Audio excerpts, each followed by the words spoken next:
Hello दोस्तों, तो इस वीडियो में हम जानने वाले हैं कि क्लास 10th और क्लास 12th का जब हम हिंदी का एग्ज़ाम देते हैं तो उसमें 5 अंक वाला प्रश्न और 2 अंकीय प्रश्न कहाँ से रहता है उनके बारे में इस वीडियो में जानेंगे। तो चलिए दोस्तों शुरू करते हैं। अगर आप चैनल पर नए आए हो तो चैनल को सब्सक्राइब जरूर कर लीजिए। सबसे पहले हम ये जानेंगे कि जब हम हिंदी का क्लास 10th का एग्ज़ाम देते हैं तो उसमें हिंदी का जब भी आप क्वेश्चन देखिएगा तो हिंदी का एक बुक है, उस बुक में जो उसका लघु उत्तरीय प्रश्न है, लघु उत्तरीय प्रश्न, उसी में से कुछ कुछ ऐसे क्वेश्चन है जो कि बहुत ही इंपॉर्टेंट है, वही क्वेश्चन बुक से निकाल के एग्जाम में दे दिया जाता है। ये तो हो गया हिंदी का, क्लास 10th का हिंदी का।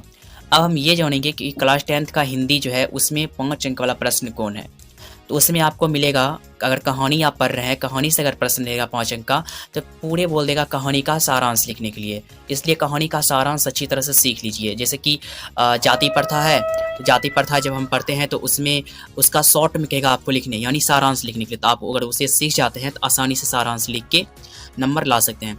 दूसरा पॉइंट क्या है कि हमें 5 अंक का अगर नंबर लाना है हिंदी में क्लास 10th का, तो उसके लिए आपको हिंदी बुक का 2 पार्ट है, एक है काव्य खंड क और एक है ख। तो काव्य खंड क में है कहानी और ख में है कविता।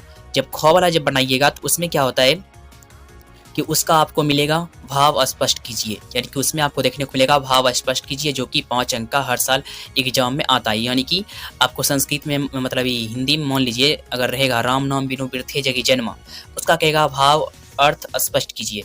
तो आपको उसका भाव अर्थ स्पष्ट करना है और उसे लिखना कैसे है उनके बारे में भी जानते हैं। उनके लिए आपको करना क्या पड़ेगा कि पहले लिखना पड़ेगा प्रस्तुत पंक्ति हमारे पाठ्य पुस्तक गोधली भाग 2 से ली गई है, जिसके महान कवि गुरु नानक जी हैं, वो इस कविता के माध्यम से बताना चाहते हैं। यानी कि आपको आगे का जो लाइन है वो होना चाहिए प्रस्तुत पंक्ति हमारे पाठ्य पुस्तक। इस तरह से आप अगर इस तरह से लिखते हैं तो आपका जो 5 अंक का 5 अंक आपको मिल सकता है।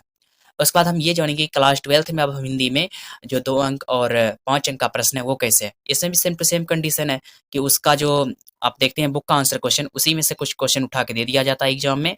इसमें भी 5 अंक का अगर बोले लॉन्ग में कहानी में, तो इसमें भी सेम टू सेम है कि आपको बोलेगा बुक का सारांश लिखने और भाव स्पष्ट कीजिए। उसमें भी कविता है और कहानी है, उसमें भी सेम टू सेम जैसे 10th का है वैसे ही 12th का भी है।